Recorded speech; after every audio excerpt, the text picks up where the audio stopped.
Hello, and welcome to History at Bedtime. Before dawn on the Nile, when the sky above the eastern desert is still dark but beginning to pale along the horizon, the river is already alive with sound. The water birds that roost in the papyrus thickets along the bank begin to call. The cattle in their pens stir and low. A fishing boat, its sail furled, moves silently downstream on the current, its crew invisible in the darkness. And in the mud brick houses of the village above the floodplain, people are beginning to wake, not to alarm clocks or electric light, but to the slow brightening of a sky that has been organizing human life along this river for 10,000 years. This is the Egypt that does not make it into the grand historical narratives. Not the Egypt of pharaohs and pyramids, of war and conquest, and the great declarations of royal power carved in stone for eternity. The Egypt of the farmer waking before sunrise to check his irrigation channels before the heat builds. The Egypt of the woman grinding grain in the pre-dawn quiet. The Egypt of the fisherman reading the river's surface for signs of the shoals he knows are there. The Egypt of children playing in the mud at the water's edge. The Egypt of the scribe bent over his pallet in the scribal school, copying a letter for the 100th time, trying to get the hieroglyphs right. This Egypt, the daily Egypt, the lived Egypt, the Egypt of ordinary people navigating ordinary days in an extraordinary landscape, is in many ways more remarkable than the monumental Egypt, because it is more complete. The pharaohs built for eternity, but they built one version of themselves. The ordinary people left behind a much richer archive. The tools they used, and the food they ate, and the games they played, and the love songs they sang, and the legal complaints they filed, and the letters they wrote, and the prayers they offered at the small household shrines where the gods of daily life received their worship. The path leads along the banks of the Nile in ancient Egypt, not in the time of a specific pharaoh or a specific dynasty, but across the long span of Egyptian civilization, through the extraordinary wealth of evidence that archaeology and the study of ancient texts have made available, toward a simple and difficult question: what was it like to be alive in this place and this culture? What they ate, how they dressed, where they lived and how they kept house, what they believed about the world and what they hoped for, how they loved and how they mourned, what made them laugh. The Nile is still running, and the day along its banks is beginning. The geography of ancient Egypt was, in the most fundamental sense, the Nile and nothing else. The ancient Egyptians understood this clearly. They called their country Kemet, the Black Land, meaning the dark, fertile soil deposited by the Nile flood, and they distinguished it sharply from Dishret, the Red Land, the desert that began immediately beyond the floodplain on both sides of the river. These two zones, the narrow ribbon of fertility and the surrounding vast dryness, were not simply geographical features, but cosmological categories, the boundary between life and death, between order and chaos, between the human world and the inhuman. The width of the cultivable strip along the Nile varied from a few hundred meters in the narrow canyon sections to perhaps 20 kilometers in the broadest parts of the valley, and in the delta, where the river spread into multiple channels before reaching the Mediterranean, it broadened into a wide fan of extremely fertile agricultural land. This cultivable area, in a country the size of modern Egypt, was remarkably small. Egypt is one of the most arid countries on Earth, and the fraction of its total land area that could support agricultural life was never more than a few percent. But that small fraction, renewed annually by the Nile flood that deposited a layer of rich silt over the fields, was among the most productive agricultural land in the ancient world. The flood was everything. It came each year in summer, the Nile rising from its banks and spreading across the low-lying land on either side, depositing its burden of silt from the Ethiopian highlands, and then retreating, leaving behind a layer of dark, fertile earth in which the next season's crops would be planted. The timing and the height of the flood were matters of existential importance. Too low a flood and not enough land would be fertilized, producing insufficient harvest. Too high a flood and the villages built above the normal flood level might be inundated, causing catastrophic damage. The ideal flood was high enough to fertilize the maximum possible area without threatening the settlements on the higher ground, and monitoring and recording the height of the flood at key points along the river was an important administrative function of the Egyptian state. The agricultural calendar that organized Egyptian life was built around the flood cycle. The year was divided into 3 seasons. Ake, the inundation season, when the flood covered the fields and agricultural work was impossible. Parate, the growing season, when the waters retreated and the crops were planted and grown. And Shimu, the harvest season, when the grain was cut and threshed and stored. Each season was approximately 4 months long, and the rhythm of work and rest and intense effort that these seasons imposed was the fundamental structure of most Egyptians' annual experience.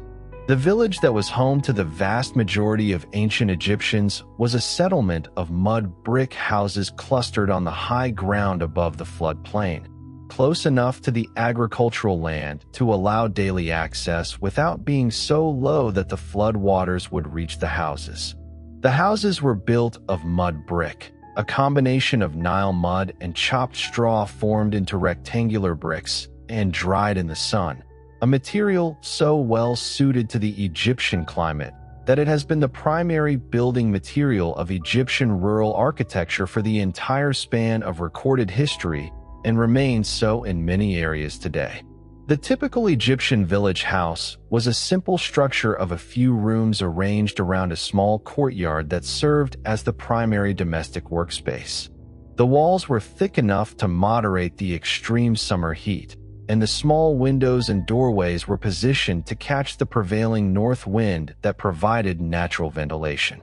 The flat roof, reached by an external staircase, served as an additional living and sleeping space, particularly valuable in summer when sleeping outdoors in the relatively cool night air was more comfortable than sleeping in the closed rooms below. Animals, the family's goats, ducks, perhaps a pig, might share the courtyard or be kept in a small enclosure adjacent to the house. The furniture of an Egyptian home was minimal by modern standards, but not uncomfortable within the framework of a culture that had no expectation of European-style furniture. Low wooden stools, wooden headrests that served the function of pillows, wooden chests for storing clothing and valuables, ceramic storage vessels for grain and oil and wine and various foodstuffs. These were the standard domestic furnishings of a reasonably comfortable Egyptian household. The floors were packed earth, sometimes covered with reed mats. The walls might be whitewashed, and in wealthier homes might be painted with simple decorative patterns or scenes from daily life that brought color into the otherwise plain interior. The food that Egyptians ate was dominated by bread and beer, the two products of the grain harvest that were simultaneously staple foods and the primary components of the ration systems through which workers and officials were paid. The Egyptian concept of a meal was, at its most basic, bread and beer. Everything else was supplementary, however welcome and however varied. The bread was made from emmer wheat or barley, ground on stone querns by the women of the household, mixed with water and sometimes fat or honey or other additions, shaped by hand into loaves of various forms, and baked in clay pots or on flat stones heated in the fire or in clay domed ovens. The beer, kinmet or henket in Egyptian, was produced by a fermentation process that began with partially baked bread. The loaves were crumbled into water, allowed to ferment with the wild yeasts present in the environment and in the bread itself, strained, and consumed as a thick, nutritious, mildly alcoholic beverage of much lower alcohol content than modern beer. Egyptian beer was not a luxury or a recreational beverage. It was a dietary staple of the first importance, consumed by men, women, and children of all classes, its nutritional value from the grain and the fermentation byproducts making it a significant provider of calories and B vitamins in a diet that was otherwise reliant on a relatively limited range of foods. Beyond bread and beer, the Egyptian diet included a substantial range of vegetables, onions, garlic, leeks, lettuce, radishes, cucumbers, various legumes including lentils and chickpeas and fava beans that were grown in garden plots irrigated with Nile water during the growing season. Fish were available from the river in abundance and were a major protein in the diet for people who lived near the water. The Nile was extraordinarily productive of fish in antiquity, and evidence of fish consumption appears throughout the archaeological record of Egyptian settlements. Fowl, wild birds hunted in the papyrus marshes, and domesticated geese and ducks supplemented the protein available from fish. Beef was available but expensive, consumed primarily on feast days and at occasions of particular celebration. The ordinary Egyptian ate little red meat and counted it as a luxury when it appeared on the table. Fruit and nuts were seasonal pleasures. Figs and dates and grapes and dum palm nuts and carob were all cultivated or gathered in various parts of Egypt, and honey from wild or kept bees was the primary sweetener. The olive, which would eventually become a staple of Mediterranean agriculture, was not widely grown in Egypt in the early periods, though imported olive oil was available. Egyptian oil was primarily produced from sesame and from various wild plants, and the fat used in cooking was often obtained from rendered animal fat. The beer and the bread were not merely food, they were currency, and they were communication. Workers at every level of the Egyptian economy, from the royal tomb builders of Deir el-Medina to the agricultural laborers of the provincial villages, received their compensation in bread and beer rations, supplemented by other commodities depending on their rank and function. A skilled craftsman might receive 10 loaves of bread and 1 to 2 jars of beer per day as a basic daily ration, with additional allowances for meat and fish and oil and linen.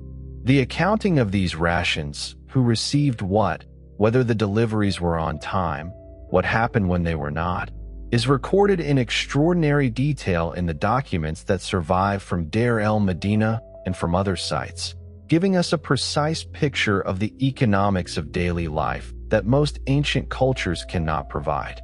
The clothing of ancient Egyptians was adapted to the climate with an elegance that combined practicality and aesthetics. The primary material was linen, produced from the flax plant that was cultivated extensively along the Nile, and that could be woven into cloth of varying degrees of fineness, from the coarse fabric of everyday working clothes to the extraordinarily thin, almost transparent linen that appears in tomb paintings on the garments of the elite. Cotton, which would eventually become the dominant textile fiber in Egypt and the world, was not cultivated in ancient Egypt until the Ptolemaic period. Linen was the Egyptian textile throughout the pharaonic period. The basic garment for both men and women of all classes was a wraparound cloth secured at the waist or chest, the form varying with gender, period, and social status. Men typically wore a kilt-like garment that wrapped around the lower body and was secured at the waist, leaving the upper body bare. Women typically wore a more modest garment that extended from below the chest to the ankles, sometimes with shoulder straps, sometimes with sleeves. The specific style of these garments changed considerably across the long span of Egyptian history, with the New Kingdom period particularly notable for increasingly elaborate and pleated forms that reflected the influence of the Levantine textile traditions that Egyptian military campaigns had brought into contact with. Color in clothing was significant. White linen was the standard and the ideal. The whiteness of clean linen was associated with purity and with the quality of being ritually appropriate. The white linen pleated garments of the gods in temple paintings and the white linen that wrapped the mummified dead both expressed this association. Colored clothing was worn, however, particularly for festive occasions, Red and blue and yellow were the colors most frequently depicted in tomb paintings, and the dyes that produced these colors, derived from plant and mineral materials, were traded throughout the Eastern Mediterranean. Jewelry was one of the most important markers of status and identity in ancient Egyptian culture, worn by both men and women and distributed across a remarkably wide range of social strata. Even ordinary Egyptians wore amulets, small pendants in the form of gods or protective symbols, that served simultaneously as personal decoration and as magical protection against the various supernatural threats that Egyptian belief recognized in everyday life. The wealthy wore elaborate jewelry of gold and faience and semi-precious stones, broad collar necklaces of strung beads, earrings and bracelets and anklets, pectoral ornaments hanging from the neck, finger rings bearing cartouches or scarab beetles. The design traditions of Egyptian jewelry are among the most distinctive in the ancient world, and the physical objects that have survived, including the extraordinary collection from Tutankhamun's tomb, remain among the most beautiful ancient artifacts in museum collections. The social structure of ancient Egypt was hierarchical in ways that affected every aspect of daily life. But the hierarchy was more permeable and more various in its expressions than the simple image of pharaoh at the apex and peasants at the base might suggest. The literate scribal class, the men and women who could read and write the complex hieroglyphic writing system and its administrative derivative hieratic, occupied a privileged position in Egyptian society that transcended the simple categories of wealth and birth, because literacy was the access key to the administrative and priestly functions that ran the Egyptian state. The scribal profession was taught in schools associated with the temples and the palace, and the texts used to teach it, the practice exercises and the model letters and the instructional literature, reveal an educational philosophy that combined practical training in the skills of writing and calculation with a broader cultural formation in the values and the literary traditions of Egyptian civilization. The Commit, a model letter used as a teaching text, and the various wisdom texts attributed to famous sages of the past, were part of the scribal curriculum, and the student who copied them repeatedly was absorbing not only the technical skills of writing, but the values and the worldview of the scribal class. The scribe's palette, a wooden board with 2 depressions for the black and red inks, and a slot for the reed brushes that served as pens, was the most personal tool of the scribal profession, and the formula with which documents were sometimes opened. "This is the writing of scribe so-and-so," expresses the professional identity that a successful scribal career conferred.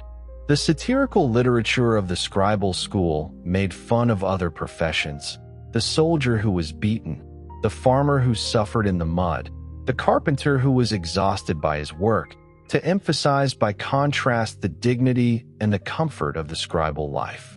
The priesthood was another major professional category that shaped daily life in ancient Egypt, though the relationship between the temple and ordinary people was more complex than the simple division between priests inside and laypersons outside might suggest.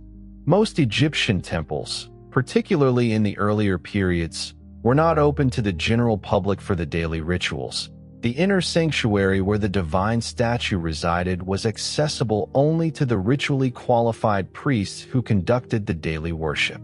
But the temples were not isolated from their communities. They employed large numbers of people in various capacities, from the pure priests who conducted the inner rituals to the musicians and dancers and singers who participated in the temple festivals, to the scribes who maintained the temple records, to the craftsmen who produced the objects used in worship, to the agricultural workers who farmed the temple estates. The festivals that brought the divine presence out of the temple and into the public world were among the most important events in the social calendar of Egyptian communities. During festivals, the divine bark, the elaborate portable shrine containing the sacred cult image, was carried in procession through the streets and along the river on a sacred barge, allowing the population to be in the presence of the divine power that was normally hidden from them in the temple sanctuary. The festivals were also occasions for public celebration, for feasting at public expense from the offerings prepared for the gods, for the music and the dancing and the general atmosphere of festivity that Egyptian festival accounts consistently describe. The Opet festival at Thebes, the great annual celebration that brought the bark of Ammonius from Karnak to the Luxor temple and back, is the best documented of these festival occasions. Its scenes carved on the walls of the Luxor temple colonnade, and its preparations and provisions recorded in administrative documents.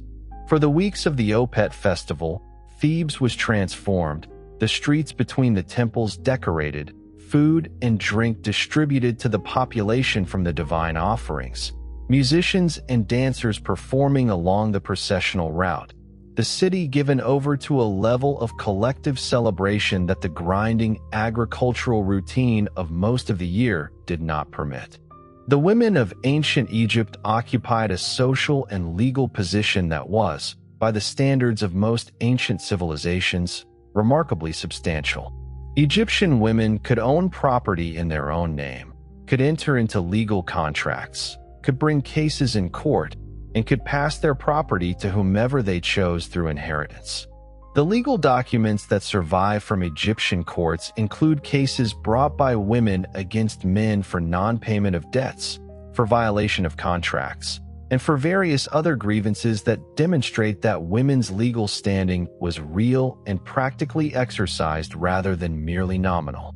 Marriage in ancient Egypt was a domestic arrangement rather than a formal religious ceremony. The couple began living together, and this cohabitation constituted the marriage in the legal sense.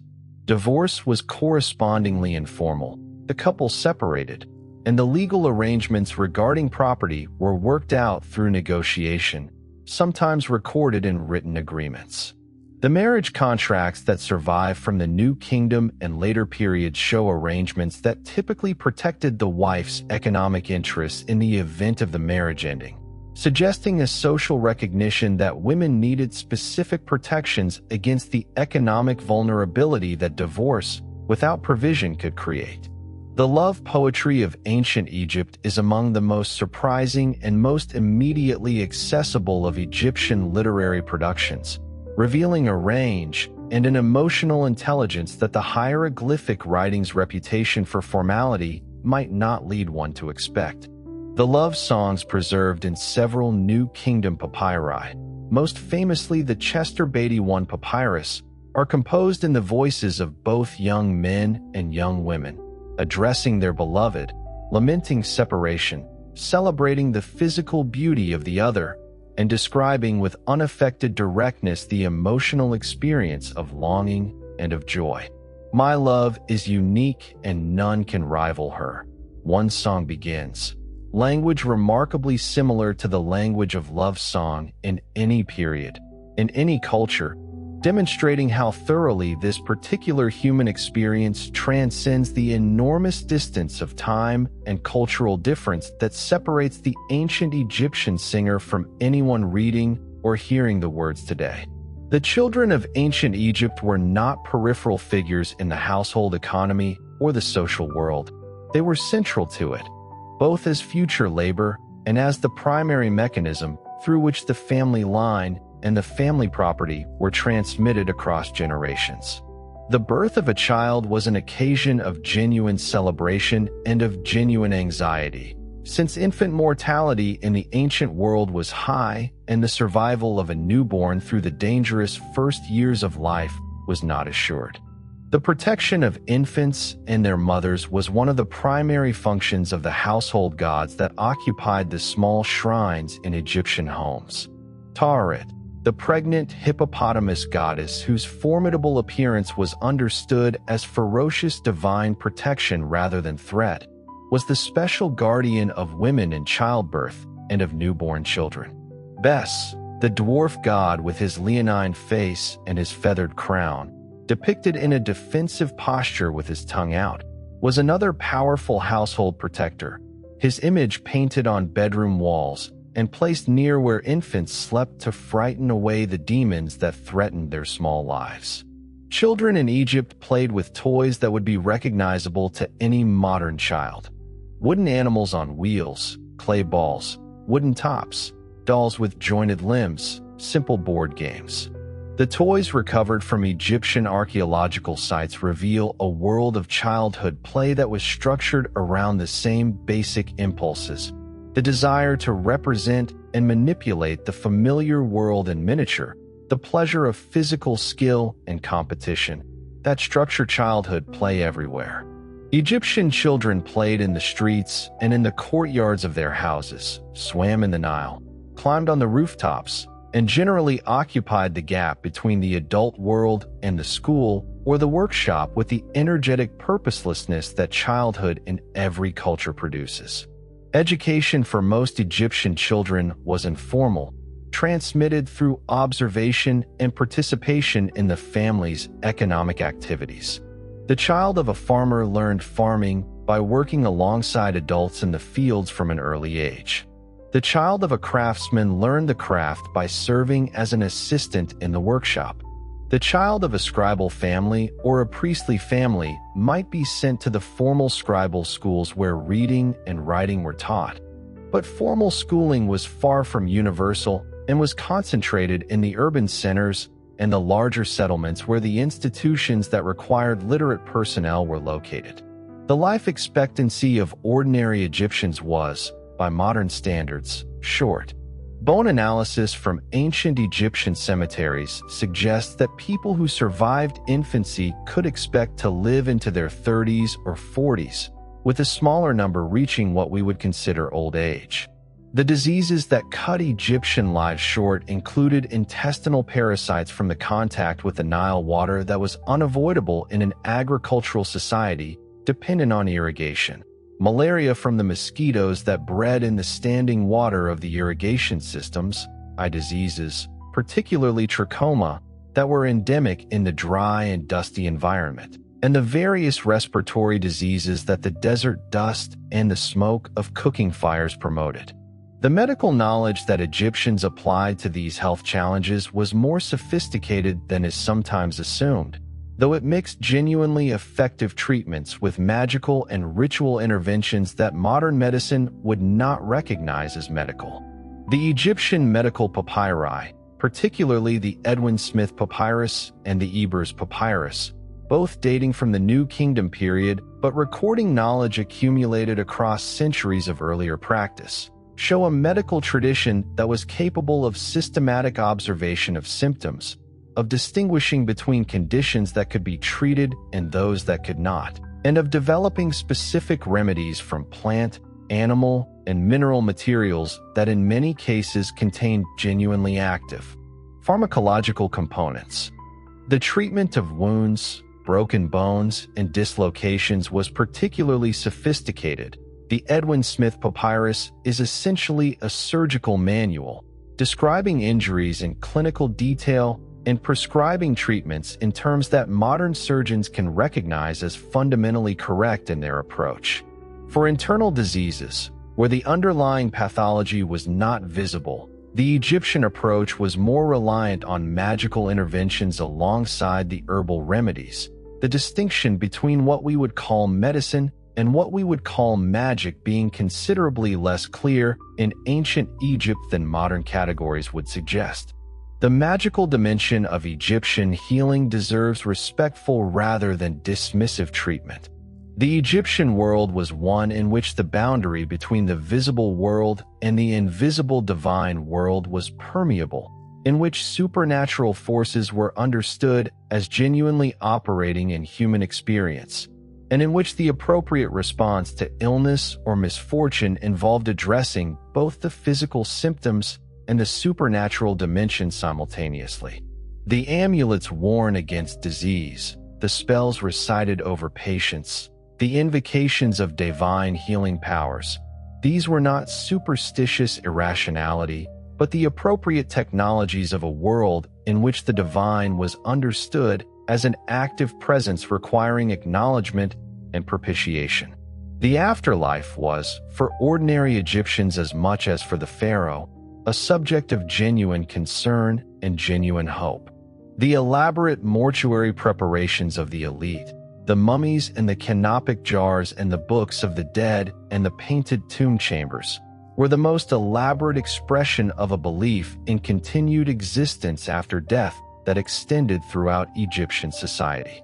Even ordinary Egyptians who could not afford the full apparatus of elite burial preparation arranged for whatever level of care their means permitted, and the cemeteries that have been excavated across Egypt show that even the poorest burials typically included some provision, a few pottery vessels, a small amulet, a minimal wrapping of the body, that expressed the same underlying conviction that the dead person was going somewhere and needed some provision for the journey.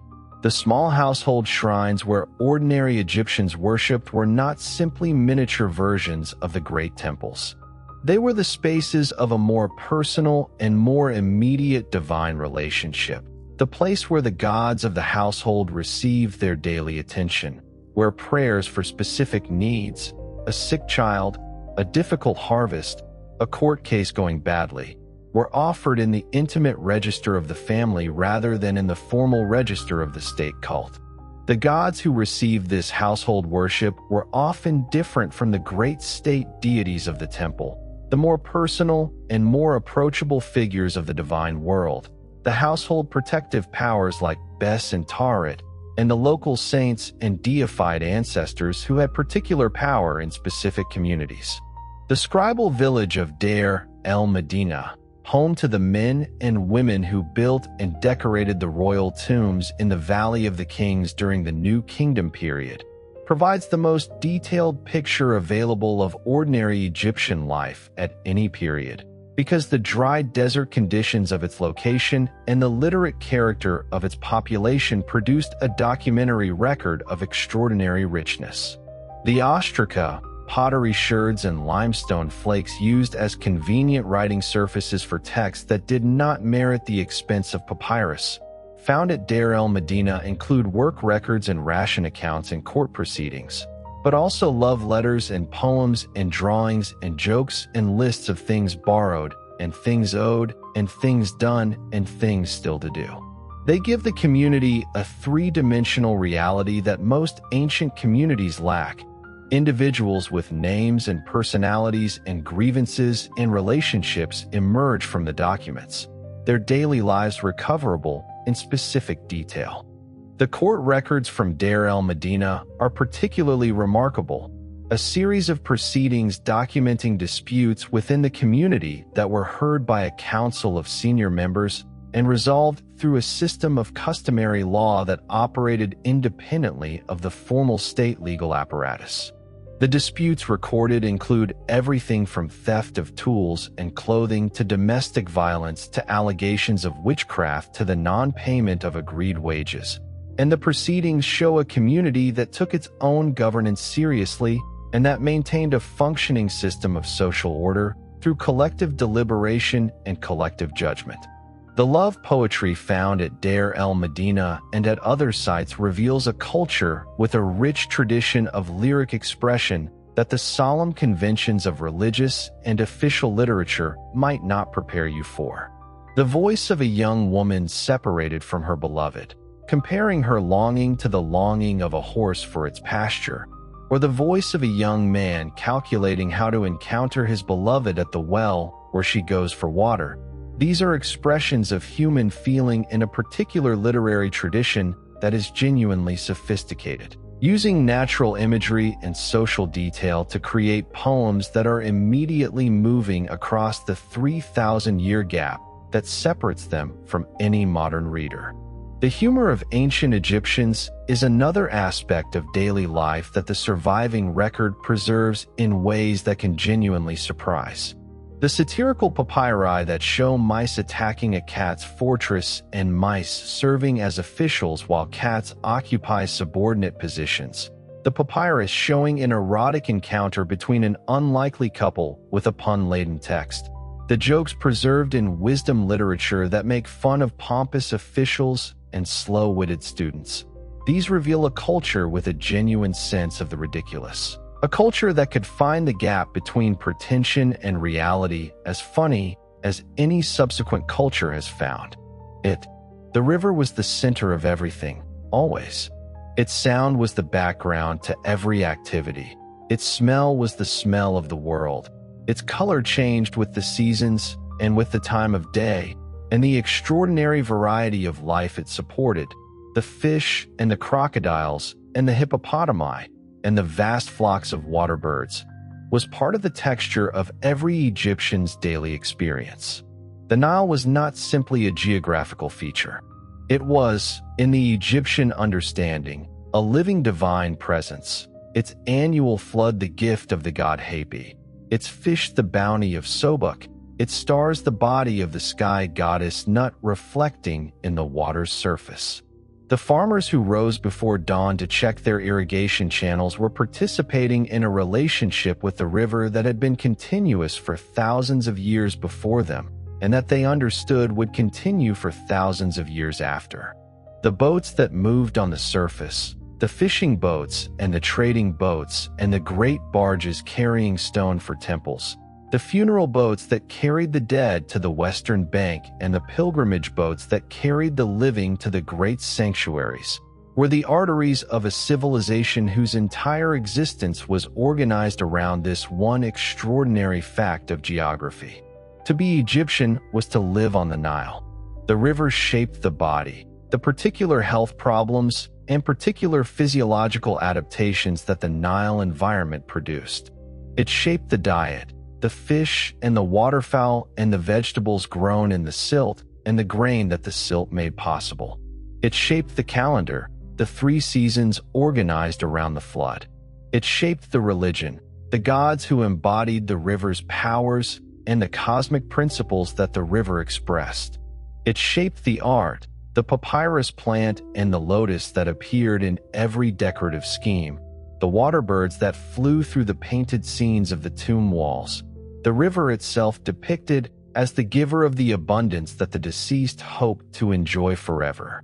And it shaped the dream of what came after death. The field of reeds, the Egyptian paradise, was an agricultural landscape of eternal abundance where the canals were always full and the grain always ripe and the fish always plentiful, an eternal version of the best day along the Nile. The day when everything worked and the flood had been perfect and the harvest was coming in and the family was together and the food was good and the beer was cool and the river was wide and blue and still in the evening light.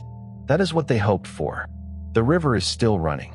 The evening light still falls on the water in the same way it fell when the first farmers looked up from their work and noticed it. The people who noticed it then were fully human, fully themselves, fully present in the world as you are present in yours this evening. They are gone, but they were here. And what they made, the civilization, the writing, the art, the calendar, the prayers, is still here, still telling us what it was like to be alive along the banks of the Nile. A day in an Egyptian village began in layers rather than all at once. First came the animals, then the river, then the human sounds. A door bar lifted, a child coughing, a grinding stone beginning its steady scrape, a jar set down in a courtyard, someone calling to a neighbor in the half-dark before the heat became heavy. The village was not silent and not empty. It was a web of obligations so familiar that most of them did not need to be spoken. Water had to be fetched. Fires had to be coaxed alive. Grain had to be ground. Animals had to be released, fed, watched, or milked. The day began before the sun because the sun, once it rose, would command everything. The household was the first world. Before temple and state, before tax and king, before monument and festival, there was the small courtyard where the practical work of survival took place. A woman grinding grain was not doing a minor task at the edge of history. She was turning the harvest into the food on which the household depended.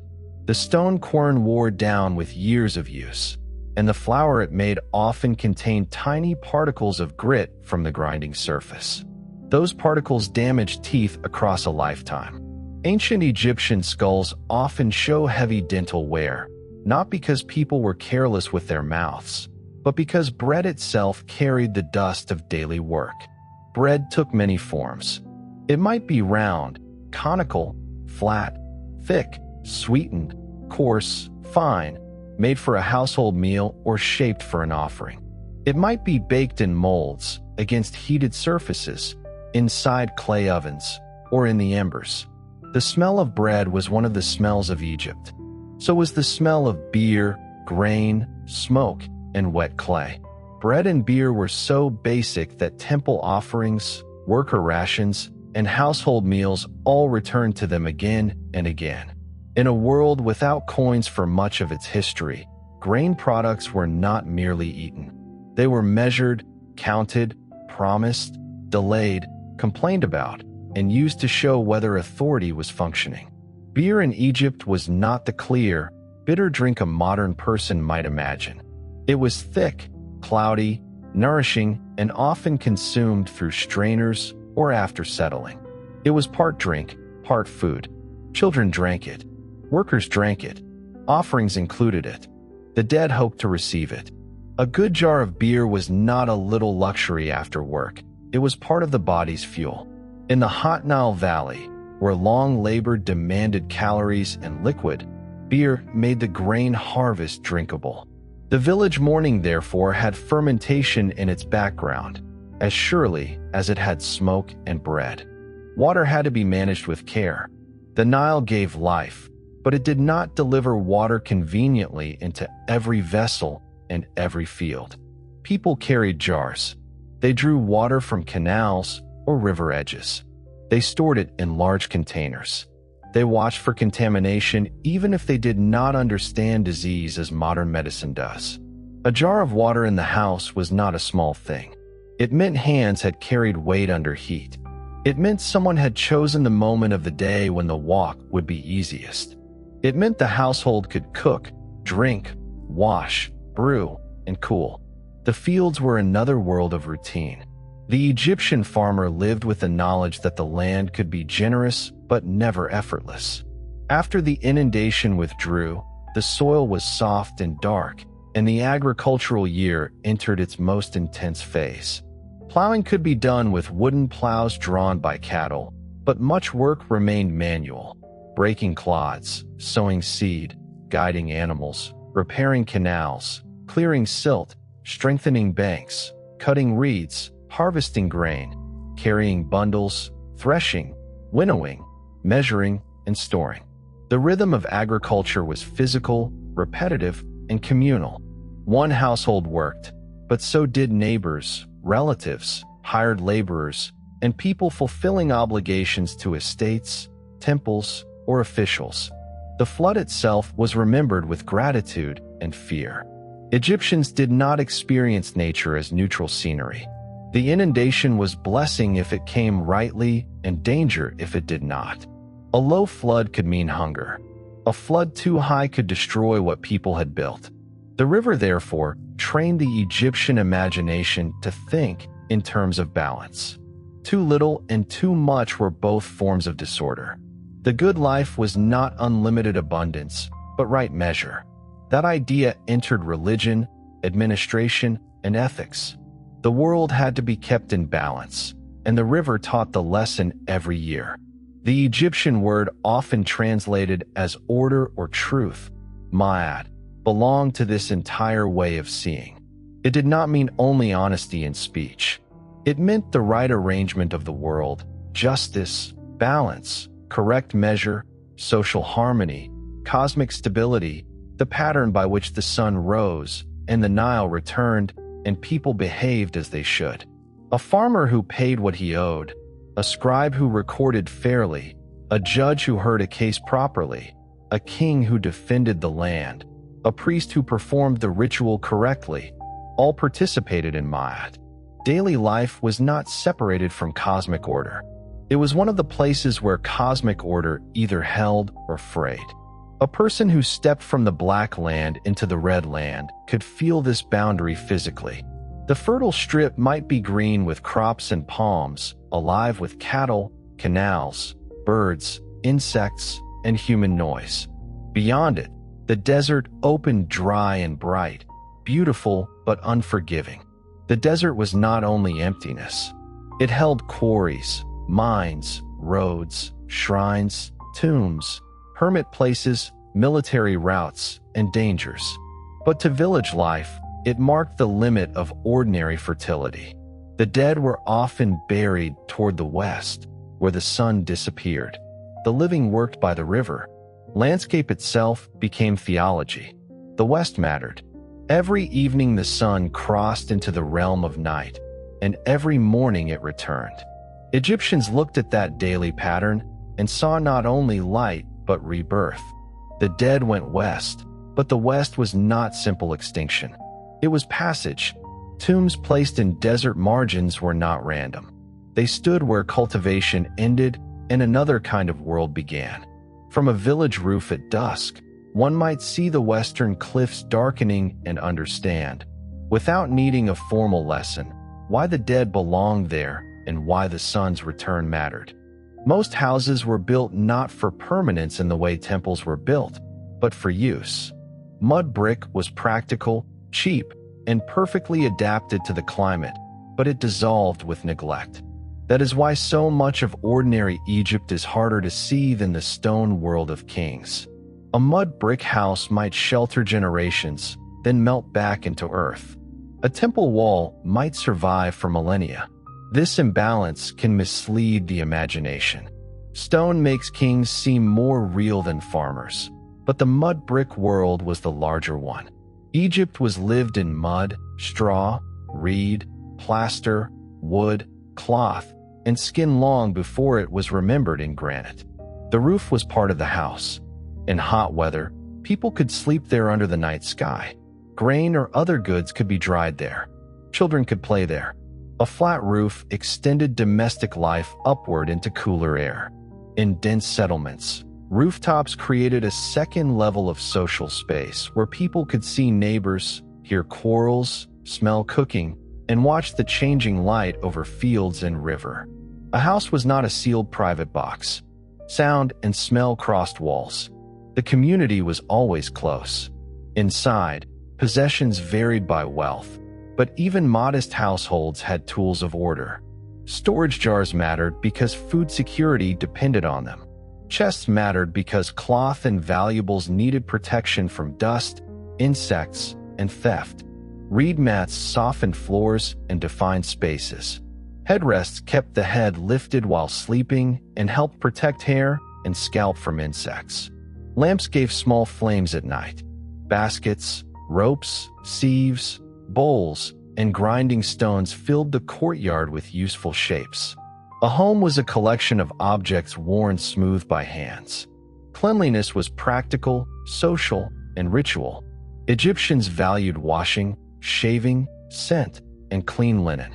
Priests had strict purity requirements. But even outside formal temple service, cleanliness mattered in personal presentation. Oils protected skin from dryness. Unguents carried scent. Kohl around the eyes was not merely cosmetic. It may also have had protective and medicinal value, and it certainly reduced glare and gave the face a formal beauty recognizable across Egyptian art.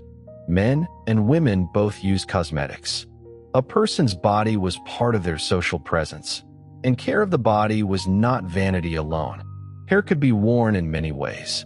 Children were often shown with a side lock. Adults might wear natural hair, shaved heads, or wigs depending on status, occasion, and period. Wigs had practical advantages in a hot climate where lice were a constant possibility and shaved heads were easier to keep clean. They also had aesthetic and ceremonial meanings. A fine wig, perfumed and carefully arranged, could signal wealth, refinement, and participation in elite culture. The same civilization that built stone temples also spent immense care on scent, fabric, hair, and the curve of an eye line. Linen began as flax in the fields. To become clothing, it had to be harvested, processed, spun, woven, washed, bleached, folded, stored, repaired, and worn. This chain of labor was long, and much of it belonged to women's work. Cloth was not disposable. It had value. Linen could be offered to gods, paid as wages, wrapped around the dead, used in household life, or passed down. Fine linen showed status because it condensed field work, skilled hands, and time into a surface that looked effortless. A pleated garment in a tomb painting rests on an invisible world of labor. Egyptian clothing often looks simple in art, but simplicity can deceive. The cut might be basic, but the handling of cloth could be elegant. Pleats, folds, transparency, fringes, sashes, collars, and jewelry transformed a plain material into social language. Workers dressed for heat and movement. Officials dressed for authority. Priests dressed for purity. Mourners dressed for grief. Festival clothing allowed color and ornament. The body became readable, and clothing helped others know who a person was, what they were doing, and how the moment should be understood. Jewelry crossed lines of class more than some luxuries did. A poor person might own a simple faience bead or an amulet. A wealthy person might wear gold, carnelian, lapis lazuli, turquoise, amethyst, or glass. The difference in material value was immense, but the principle was shared. Adornment could protect as well as beautify. A scarab, an eye of Horus, a figure of Bes, a tiny goddess, a knot, a heart-shaped amulet. These were not only decorations. They were small technologies of safety in a world full of visible and invisible risks. Work defined much of life, but work was not one thing. The farmer's work followed seasons. The fisherman's work followed water, nets, weather, and the habits of fish. The potter's work followed clay. The carpenter's work followed wood, which was precious because Egypt had little large timber of its own. The weaver's work followed thread. The boatman's work followed wind and current. The scribe's work followed ink, account, order, and memory. The priest's work followed ritual time. Each occupation had a rhythm, a set of tools, and a particular knowledge passed through practice. The Nile was a road. Boats moved people, grain, stone, cattle, soldiers, letters, officials, offerings, and the dead. Sailing south required the north wind. Drifting north could use the river's current. This unusual partnership of wind and water made travel along the Nile efficient in both directions. To live in Egypt was to understand boats. A village might hear the creak of hulls, the calls of boatmen, the slap of water, and the rustle of sails as part of the day's familiar music. The river connected communities that the desert would otherwise have separated. Fishermen knew the river intimately. They watched watercolor, reeds, birds, shadows, and the movement of fish. They used nets, traps, spears, hooks, and baskets. Fish could be eaten fresh, dried, salted, traded, or used in offerings depending on place and rule. The Nile's abundance was not romantic only. It was protein. For people who could rarely afford beef, fish mattered deeply. Yet fish also carried religious complications in some regions and periods, because certain species were associated with mythic events or local taboos. Food, economy, and religion again touched one another. The marshes were rich and dangerous. Papyrus grew there. Birds nested there. Hippopotami and crocodiles belonged to the river world, powerful, feared, and symbolically charged. Papyrus was useful beyond measure. Boats, mats, baskets, rope, sandals, writing material, screens, and ritual imagery could all draw on it. Hunting in the marsh could be food gathering, elite sport, symbolic mastery of wild nature, and a scene of pleasure. Tomb paintings showing nobles fowling among papyrus thickets are not only images of leisure. They place the deceased in a world of renewal, fertility, skill, and abundance. Cattle stood at the center of wealth and labor. They pulled plows, provided milk, meat, hides, dung, and status. Herds had to be counted. Their increase mattered to estates and temples. Cattle scenes appear frequently in tomb art because they were economically and symbolically important. A large herd represented prosperity and order. The cow also had deep religious associations, especially with goddesses such as Hathor. Again, the practical animal and sacred image were not separated. A cow in a field and a divine cow in myth belong to the same imaginative world. Markets in Egypt are not always as visible in the record as temple and state redistribution, but exchange filled daily life. People borrowed, lent, traded, hired, paid, promised, and disputed. A basket of grain, a measure of oil, a piece of linen, a tool, a jar, a donkey's labor, a day of work, a repaired sandal, a haircut, a song, a spell, a piece of fish, all could belong to the economy of everyday exchange. Much of this happened without coins. Value was calculated through commodities, metal weights, grain measures, and social agreement. A market was not only a place, it was a network of obligations. Debt was a familiar reality. So were legal disputes. Ancient Egyptians were not passive figures under royal authority. They argued, complained, sued, negotiated, recorded agreements, and appealed to local councils. A woman could bring a case. A worker could complain about rations. A family could dispute inheritance. Neighbors could accuse one another of theft. These moments are precious because they show people treating justice as something practical, not only divine. A dispute over a tool or a debt may seem small, but it reveals a society where ordinary lives had recognized claims. The scribe made those claims durable. Writing turned memory into an object. It could preserve a contract, a list, a letter, a school exercise, a prayer, a receipt, a joke, a complaint, or a tomb spell. The person who controlled writing controlled access to administration. That is why scribal education was so valued. To learn writing was to escape some forms of physical labor and enter the machinery of state, temple, law, and culture. The schoolboy bent over his palette was not only learning signs. He was learning a route upward. But scribal training was hard. Students copied model letters, proverbs, lists, and classic texts. They learned hieratic, the more cursive writing used for administration, and might learn formal hieroglyphic forms for monuments. They practiced calculation because taxes, measures, fields, rations, and labor required numbers. Teachers could be severe. Instructional texts praised the scribal life by mocking other occupations.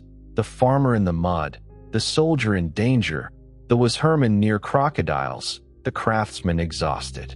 These texts are funny, but they are also propaganda for literacy. They say, write, and you may live better. The school did not simply produce clerks. It produced Egyptians trained in the values of order, hierarchy, eloquence, restraint, and proper conduct. Wisdom literature taught young men how to speak to superiors, how to control the tongue, how to avoid arrogance, how to honor parents, how to manage anger, how to perform social roles. Whether all students lived by these ideals is another matter. Instruction always reveals aspiration as much as reality. But the existence of such texts tells us that Egyptians thought character could be formed through repeated words. Letters bring us close to voices. A letter might ask after health, demand payment, complain about neglect, send instructions, express affection, threaten action, or report news. The formulas can be formal, but emotion often breaks through. Someone is angry because a delivery has not arrived. Someone worries about a family member. Someone insists that a promise be honored. Someone asks why no letter has come. Across millennia, the anxiety of unanswered messages remains recognizable. The tools change. The feeling does not. Deir el-Medina is precious because it gives names and details to daily life with unusual density. The village was special, not typical in every way, because its inhabitants were skilled workers associated with royal tombs. But that special character produced records that illuminate ordinary human patterns: absences from work, disputes, jokes, loans, laundry, tools, family quarrels, religious devotion, strikes over delayed rations, and letters full of irritation or tenderness. It is one of the rare places in antiquity where people below the highest elite emerge as individuals with almost neighborhood intimacy. The tomb builders of Deir, el-Medina knew secrets. They worked in the royal necropolis, carving and decorating the hidden chambers prepared for kings. They crossed the desert paths to the Valley of the Kings, spent days in labor, and returned to a village where their own houses, wives, children, debts, and gods waited. Their work was sacred and technical. They painted scenes of the afterlife for pharaohs, but they also worried about wages, tools, illness, and neighborhood tensions. The grandeur of royal death was sustained by men who had ordinary problems. The famous labor stoppages at Deir el-Medina reveal a striking fact. Even in a royal system, workers could protest when rations failed. They did not frame the matter as modern workers might, but they acted collectively, complained, and demanded what they were owed. Delayed grain was not an inconvenience. It was hunger, a ration system that failed endangered families. The workers' protest shows that the Egyptian state, however powerful, depended on reciprocal expectations. Authority owed provision. When provision failed, the moral order of work was damaged. Women's legal position in Egypt deserves careful attention because it was genuinely distinctive. A woman could own property, make contracts, initiate divorce, bring lawsuits, inherit, and manage economic interests. This did not make Egyptian society equal in every sense. Men dominated many offices, and class shaped possibilities deeply. But women were not legal non-persons. Documents show them acting in property and family matters with recognizable agency. That matters because it complicates the common assumption that all ancient women everywhere occupied the same legal helplessness. Marriage was practical and emotional.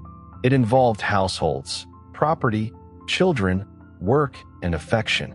There was no single dramatic religious ceremony necessary to make a marriage.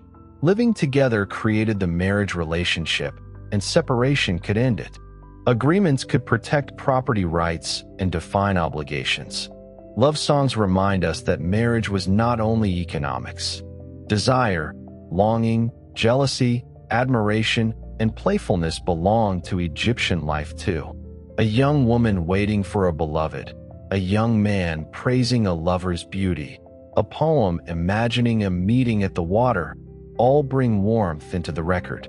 Love poetry is one of the great gifts of Egyptian literature because it cuts through the formal image of ancient civilization. The beloved is unique. The body is beautiful. Absence hurts. The heart is restless. A glance matters. A meeting place becomes charged with anticipation. These poems do not sound like museum objects. They sound like people alive inside feeling. They're natural images: flowers, gardens, water, birds, horses, fields, make emotion part of the living landscape. They show that the ancient Nile was not only a place of labor and ritual, but also of flirtation, vulnerability, and joy. Childbirth was dangerous. The joy of a child's arrival was shadowed by risk to mother and infant. Household religion gathered especially around these moments. Tauret, with her pregnant hippopotamus form, fierce teeth, heavy body, and protective presence, guarded the threshold of birth. Bes, squat, leonine, comic, alarming, and powerful, protected sleeping children and women in vulnerable spaces. These gods remind us that ancient religion did not live only in grand temples. It stood near beds, cradles, doorways, and birth stools. It guarded the places where life was most fragile. Children's lives were shaped by both affection and usefulness. They played, learned, ran, swam, imitated adults, and entered work gradually. Toys show care and humor. Animals with moving parts, dolls, balls, tops, games. Board games like Senet could be amusement, but also carry symbolic associations with passage and fate. Children probably learned many skills by watching rather than through formal instruction. A girl watched grinding, brewing, weaving, childcare, and household management. A boy watched fields, animals, tools, or a father's trade. Elite children might enter more formal training. Childhood was tender, but short by modern expectations. Old age was valued, but not guaranteed. Many people died young by modern standards, and surviving into age could carry prestige. Wisdom texts honor the old and urge respect for parents. Care across generations mattered. A household was not only a nuclear family. It could include grandparents, unmarried siblings, servants, dependents, and ancestors in memory. Kinship organized inheritance, labor, ritual duty, and social identity. A person belonged to a chain of living and dead, and the health of that chain mattered profoundly. Illness was everywhere. Parasites, infections, dental disease, eye problems, injuries, childbirth complications, malnutrition in bad years, and workplace accidents all touched lives. Yet Egyptians were not helpless before illness. They observed symptoms carefully, set broken bones, treated wounds, used splints and bandages, prepared remedies, applied honey and resins, used oils and herbs, and distinguished between conditions that might be treated and those that might be beyond help. Their medicine was empirical and magical at once, not because they failed to think, but because their world made body and unseen forces part of one reality.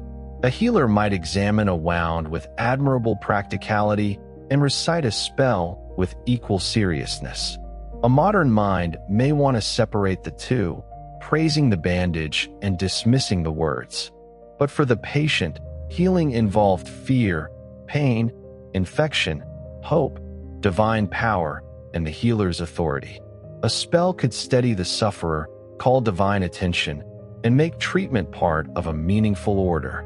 Medicine in Egypt was not primitive confusion. It was a layered response to suffering. Food, medicine, and magic often met in plants. Garlic, onions, honey, castor oil, resins, herbs, minerals, animal fats, and milk could all appear in remedies. Honey had real antibacterial qualities. Bandaging could stabilize wounds. Some treatments were ineffective by modern standards, but others had practical value. The Egyptian medical papyri show a civilization trying to classify suffering. That effort itself is moving. To name a condition, describe it, and decide whether to treat it is to resist chaos. Religion entered the day at many levels. The great temples housed divine statues and elaborate rituals performed by priests, but most people did not casually enter the inner sanctuary. The god's presence was powerful and hidden, approached through ritual purity and correct offerings. Ordinary people met temple power most directly at festivals, processions, outer courts, or through small votive practices. The temple was not a church in the modern sense. It was the house of a god, an economic institution, a landholder, an employer, a ritual machine, and a symbol of cosmic maintenance. Every morning in a major temple, priests awakened the god's statue, purified it, clothed it, offered food, incense, and words, then sealed the sanctuary again. The image was not considered merely a symbol. It was the body through which divine presence could inhabit the temple. Ritual kept the relationship between gods and Egypt alive. The food offered to the deity could later be redistributed among temple personnel.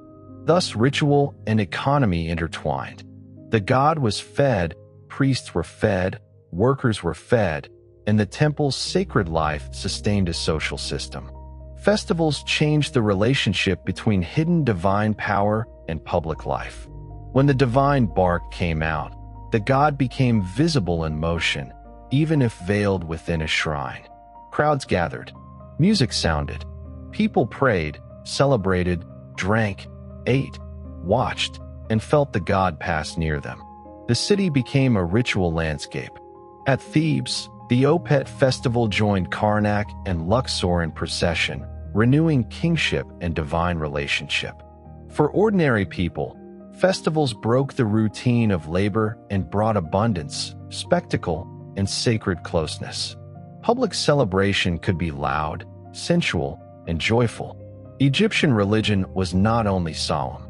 It included music, dancing, perfume, flowers, bright linen, drinking, feasting, procession, and laughter. Hathor, goddess of love, music, drunkenness, joy, and maternal care, belonged to this vibrant side of divine life. To honor the gods could mean disciplined purity in one setting and ecstatic celebration in another. A culture that built tombs also loved banquets. The Egyptian relationship with death did not cancel pleasure. It made pleasure more precious. Music filled homes, temples, and festivals. Harps, flutes, lutes in later periods, sistra, clappers, drums, and voices accompanied ritual and entertainment. Professional musicians and dancers appear in tomb scenes. Women played important roles in musical performance, especially in cultic contexts. Sound was not decoration, it transformed space. A sistrum shaken for Hathor made a sacred noise. A harp at a banquet helped create the mood of beauty and remembrance. A work song could coordinate labor. Sound bound bodies together.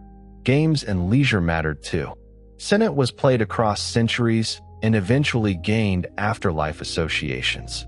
Mehen, hounds and jackals, ball games, wrestling, swimming, boating contests, hunting, music, storytelling, and jokes all formed part of the human world beyond labor.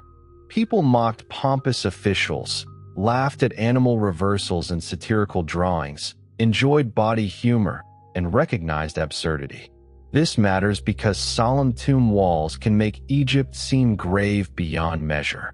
The Egyptians were serious about eternity, but they were not without mischief. Satirical animal scenes are especially delightful. Mice command cats. Animals behave like officials, musicians, warriors, servants. The world is turned upside down. Such images reveal a playful intelligence able to laugh at hierarchy by disguising it as animal comedy. Humor is often the most fragile part of the ancient record because jokes depend on context. When a joke survives across thousands of years, even partly, it makes the past breathe differently. It reminds us that ancient people rolled their eyes at pretension too. Art shaped how Egyptians wanted life and afterlife to be seen. Tomb scenes show plowing, harvesting, fishing, fowling, baking, brewing, weaving, dancing, music, offerings, cattle, boats, gardens, and banquets. These images are not snapshots in a modern sense. They are idealized, ordered, magical, and selective. But they preserve details of work, tools, gesture, and aspiration. A tomb owner wanted the good things of life to continue after death, so the walls became a permanent world of abundance. The afterlife was not abstract. The Field of Reeds imagined a perfected Egypt, fertile fields, full canals, healthy bodies, successful harvests, family, food, drink, and peace. This is deeply revealing. Paradise was not a foreign heaven of clouds. It was Egypt made flawless. The best life along the Nile, freed from hunger, illness, tax pressure, loss, and disorder, became the hope for eternity. People wanted to live again because life, when ordered rightly, was good. Mummification grew from the desire to preserve the body for continued existence, but not everyone received the same treatment. Elite embalming could be elaborate and expensive. Poorer burials were simpler. Natural dryness in the desert could preserve bodies without complex intervention. Still, across social levels, burial care mattered. A body wrapped, a pot placed nearby, an amulet included, a prayer spoken, all signaled that death was not mere disposal. The dead remained persons needing help, memory, and protection. Tombs were places of relationship. Offerings had to be made. Names had to be remembered. The worst fate was not only physical death, but being forgotten, having one's name erased or one's offerings neglected. To speak the name of the dead was to keep them present. This explains the power of inscriptions and images in tombs. They were not vanity alone. They were technologies of survival. A name carved in stone might outlast the mouth that first pronounced it. For most people, however, memory depended less on grand tombs than on family continuity. A child remembering a parent, a household maintaining a burial, a small offering left in a cemetery, a name repeated in family speech. These were quiet forms of immortality. The Egyptian elite developed highly elaborate funerary literature, but the basic hope was widely human. Do not let me vanish. Let me have food. Let me have breath. Let me be with the people and gods who make existence bearable. Death entered houses often. Infant mortality, maternal risk, disease, injury, and periodic famine meant grief was familiar. This did not make Egyptians numb. Their laments, tomb scenes, and funerary practices showed deep feeling.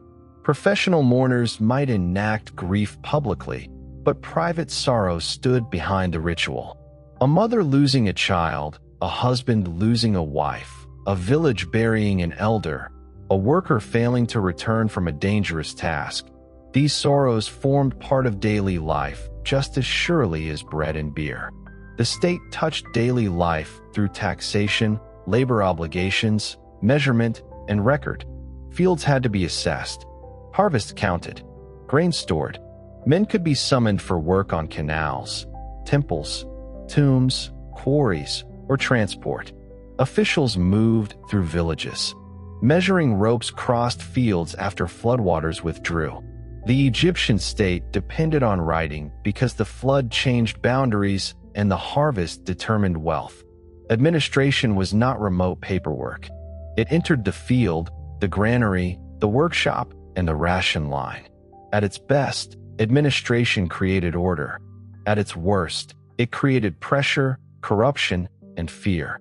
The peasant in the famous tale of the eloquent peasant pleads for justice against wrongdoing and speaks of Ma'at with astonishing rhetorical power. The story is literary, not a court record, but it reveals an Egyptian ideal. The humble person wronged by the powerful can appeal to justice as a principle larger than brute force. Whether reality always honored that ideal is another matter. The ideal itself mattered. The army also touched life, especially in periods of expansion or threat. Some men served as soldiers, guards, police, or laborers attached to military campaigns. The scribal texts mocking military life may exaggerate misery to praise writing, but they capture real dangers: marching, heat, wounds, foreign lands, discipline, homesickness. For families, a man's absence could change household labor and emotional life. Egypt is often imagined as timeless and inward-looking, but its people also encountered Nubia, Libya, the Levant, the Sinai, and the Mediterranean through trade, war, migration, and diplomacy. Foreigners were part of Egyptian life. Nubians, Libyans, Asiatics from the Levant, Greeks in later periods, captives, traders, mercenaries, servants, wives, craftsmen, and diplomats all entered Egypt's world. Egyptian art often represented foreigners through stylized types, but real life was more complex. People moved, intermarried, learned languages, served in households, worked in workshops, and brought goods and habits. Egypt's identity was strong, but it was not sealed. The Nile Valley was a corridor as well as a homeland. Craft specialization produced extraordinary skill. Potters shaped clay into vessels for cooking, storage, brewing, offering, and burial. Stoneworkers carved statues and vessels from hard materials with patience and precision. Metalworkers shaped copper, bronze, gold, and later iron. Weavers made linen. Basket makers worked reeds and fibers. Leatherworkers made sandals and containers. Faience makers created luminous blue-green objects that looked like captured water or sky. Each craft had its own bodily knowledge. Hands learned what words could not fully teach. Faience is a beautiful example of Egyptian technical imagination. It was not glass exactly and not stone, but a glazed non-clay ceramic material that could shine in turquoise and blue-green. Small amulets, beads, tiles, cups, figurines, and inlays used it. Its color connected it to rebirth, fertility, water, and the radiant surfaces of divine things. A small faience amulet worn by an ordinary person could carry a hint of the same symbolic universe as royal jewelry. Beauty traveled downward in humble materials. Stoneworking connected daily labor with eternity. A quarry expedition was hard and dangerous. Stone had to be cut, moved, floated, dragged, lifted, carved, polished, and set. Monumental Egypt depended on muscles, ropes, sledges, levers, ramps, boats, foremen, engineers, and record keepers. The pyramid or temple stands silent now, but its making was noisy. Shouted commands, scraping sledges, creaking ropes, hammering stone, animals calling, men straining, water poured on paths, scribes counting teams and supplies. Monumental stillness was born from intense movement. The people who built monumental Egypt were not slaves in the popular fantasy sense of chained masses driven by whips alone. Labor systems varied across periods and projects, and coercion existed, but many workers were organized, provisioned, skilled, and integrated into state or estate obligations. The pyramid builders, for example, included rotating labor crews and specialists supported by large provisioning systems. To acknowledge this does not make the work easy. It makes the achievement more impressive because organization, not simple brutality, explains much of what Egypt built. Time itself was measured through daily experience. The civil calendar, lunar cycles, festival days, agricultural seasons, and the movement of stars all mattered. The heliacal rising of Sirius, associated with the coming flood in early Egyptian timekeeping, linked sky and river. Day and night were divided for practical and ritual uses. Water clocks and sundials appeared. But for most people, time was also tactile.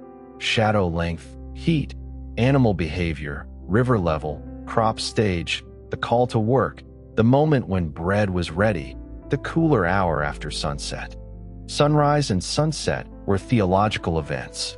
The sun god's journey across the sky and through the underworld gave daily life cosmic repetition. Every morning was victory overnight. Every evening was descent. This rhythm shaped temples, tombs, hymns, and thought.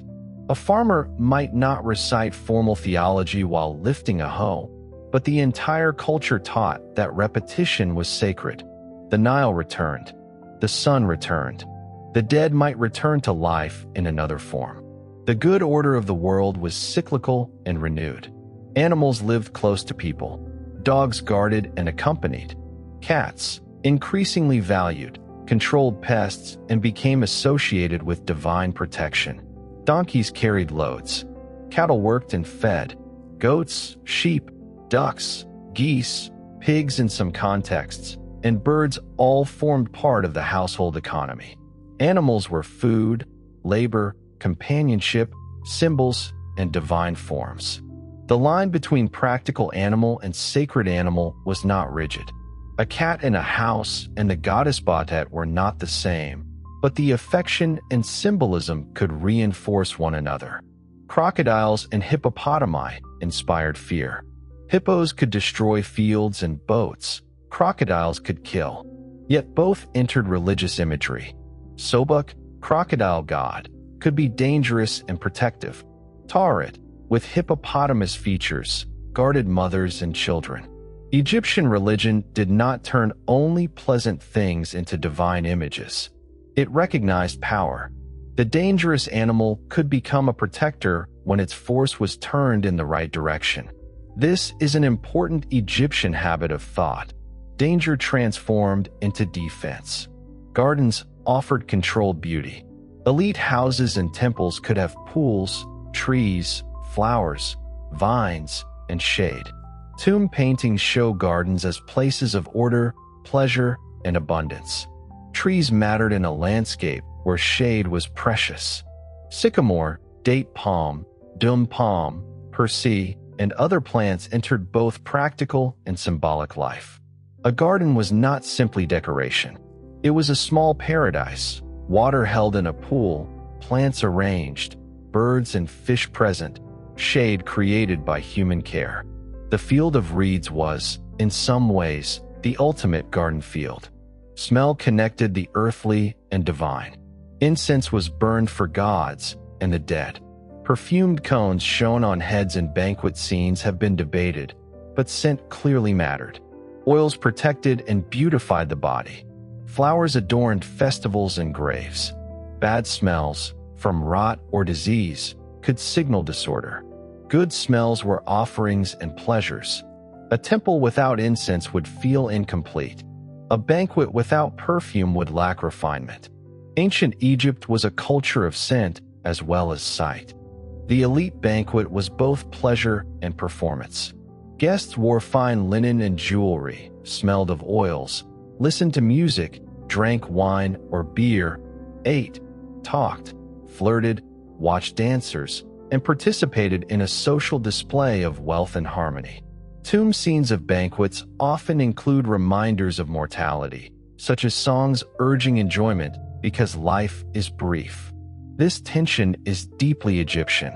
Eat, drink, adorn yourself, enjoy love and music because death is real.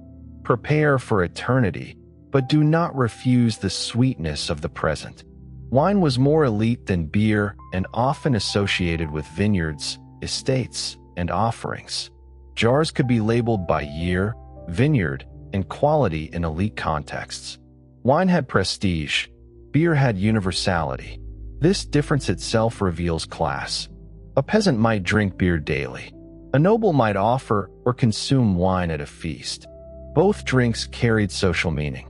Both could appear in tomb provision. In eternity, abundance meant not only survival but choice. Bread, beer, wine, meat, fowl, fruit, cool water, sweet things. Cool water was a blessing. Egyptian offering formulas often asked for bread, beer, oxen, fowl, alabaster, linen, and all good and pure things. But water is everywhere in the hope. A person in a hot country knows the holiness of water without needing metaphor. To drink cool water in the afterlife, to receive libations, to have canals full and fields green, was a dream shaped by climate and body. Religion begins in grand ideas, but also in thirst. The body in Egyptian thought was complex. A person was not only flesh. There were elements such as the ka, often understood as vital force, the ba, a mobile aspect of personality, the name, the shadow, the body itself, and the transformed spirit. These categories are difficult to translate neatly because they belong to Egyptian assumptions, but they show that survival after death required more than one thing. The body needed preservation. The name needed memory. The ka needed offerings. The ba needed movement. Ritual coordinated the parts of personhood. This is why funerary care could be so detailed. It was not obsession in the sense of morbidity. It was practical preparation for continued existence. Tombs were houses for eternity. Offerings were food for ongoing life. Spells were instructions and protections. Images were active supports. A false door allowed communication between worlds. A painted servant could help provide labor beyond death. The tomb chapel was a meeting point where the living and dead maintained relationship. The poor could not imitate royal burial fully, but they participated in the same broad hope. A simple grave in the desert, a mat, a pot, a bead, a prayer, these belonged to the same human desire for continuity. The gulf between a royal tomb and a poor burial was enormous, but the emotional grammar overlapped. Everyone died. Everyone wanted protection if possible. Everyone belonged somewhere between memory and oblivion. Daily religion included oracles and personal petitions, especially in later periods. People could ask gods for judgment or help. Written prayers and votive objects show personal devotion. A person wronged by another might appeal to a deity. A sick person might seek divine aid. A mother might ask protection for a child. The great state cult and the intimate personal prayer were not separate religions. They were different scales of the same sacred world. The village at night had its own atmosphere. After heat faded, people could gather on roofs or in courtyards. Work slowed. Meals were eaten. Stories could be told. Children grew sleepy. Animals settled. Lamps lit small circles in the dark. Beyond the houses, the fields, river, and desert changed character. Night brought coolness and danger. Insects sounded. Dogs barked. The stars emerged with extraordinary clarity. In a culture so attentive to sky and cycle, the night was not empty. It was full of order. Ancient Egyptian daily life extended across thousands of years, and it did not remain unchanged. Old Kingdom villages, Middle Kingdom towns, New Kingdom temple cities, late period communities, and Ptolemaic settlements differed in politics, material culture, foreign influence, economy, and religious practice. Styles changed. Words changed. Gods rose and fell in prominence. Capitals moved. Empires expanded and shrank. Yet certain continuities were strong enough to make Egypt feel deeply coherent. Nile, flood, grain, linen, mud brick, scribes, temples, tombs, Ma'at, and the longing for eternal life. This long continuity can make Egypt seem timeless, but no society is truly timeless. People in each period lived in a present full of uncertainty. They did not know they were part of an ancient civilization that would fascinate the future. They worried about harvests, debts, illness, children, superiors, neighbors, love, death, and whether supplies would arrive. They lived inside the immediacy of their own days. The future museum did not exist. The myth of eternal Egypt did not comfort a hungry child. A worker at Deir el-Medina waiting for overdue rations was not thinking about civilization in the abstract. He was thinking about food. A woman bringing a complaint to a local council was not performing women's legal status for future historians. She was trying to solve a problem. A boy practicing signs was not preserving culture for museums. He was trying not to be beaten or mocked by his teacher. A farmer repairing a canal was not maintaining the Nile system as a concept. He was trying to keep water moving into a field. This is the value of daily history. It restores scale. Pharaohs mattered. Temples mattered. Pyramids mattered. But a civilization exists only if mornings continue. Someone must bake, brew, sweep, measure, plant, carry, nurse, teach, mend, sing, record, and bury. Ancient Egypt's grandeur rested on ordinary repetition. The eternity carved in stone depended on daily bread. The most powerful image of Egypt may therefore be not a pyramid in isolation, but a village at the edge of fields after the flood has withdrawn. The land is dark. The air is damp. Cattle move slowly. People step into work that their parents and grandparents knew. Children run along the bank. A boat slides past. Far away, perhaps, a temple pylon catches sun. Near at hand, a woman lifts a loaf from heat, and someone pours beer into a jar. There is nothing small about such a moment. It contains the whole civilization. The river gives the soil. The soil gives the grain. The grain gives bread and beer. Bread and beer feed the worker. The worker builds the house, canal, boat, tomb, temple, and state. The scribe counts the grain. The priest offers it. The dead hope to receive it. The child eats it and grows into the next generation. The cycle continues until drought, conquest, reform, plague, or time alters it. This is Egypt in its deepest form, transformation held within repetition. A final day along the Nile can be imagined from morning to night. At dawn, fields call people outward. At midday, heat presses bodies into shade when possible. In the afternoon, work resumes or changes. Boats move in the light. Children splash at the bank despite warnings. Animals return. Smoke rises from cooking fires. The river reflects gold. The western cliffs darken. A temple drum sounds somewhere beyond the village. A family eats. Someone tells a story. Someone worries. Someone laughs. Someone pours water for the dead. Someone looks at the stars and knows the season. The people of ancient Egypt are gone, but their humanity is not remote. Their world was different in almost every material way. No electricity, no engines, no modern medicine, no printed books, no nation-state in the modern sense, no modern rights, no modern science. Yet the human textures remain close.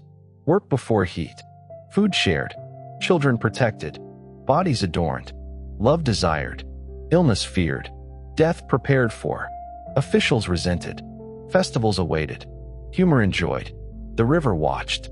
That closeness is why daily life matters.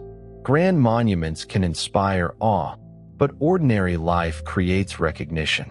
A pyramid says they could build. A love poem says they could long. A ration complaint says they could be frustrated. A toy says children played. A worn sandal says someone walked until leather gave way. A headrest says someone slept. A legal document says someone demanded fairness. A loaf mold says someone fed a household. These small things bring the ancient world nearer than gold sometimes can. The Nile continues, changed by modern dams, modern cities, modern agriculture, modern politics, but still carrying the name and memory of the old river. The ancient flood cycle no longer governs Egypt in the same way after the construction of modern water control, but the civilization that grew from that older rhythm remains bound to the river in imagination. To speak of ancient Egypt without the Nile is impossible. To speak of daily life without bread, beer, mud brick, linen, family, work, gods, and the dead is equally impossible. A person standing by the river at evening might see the surface darken and feel that time is layered there.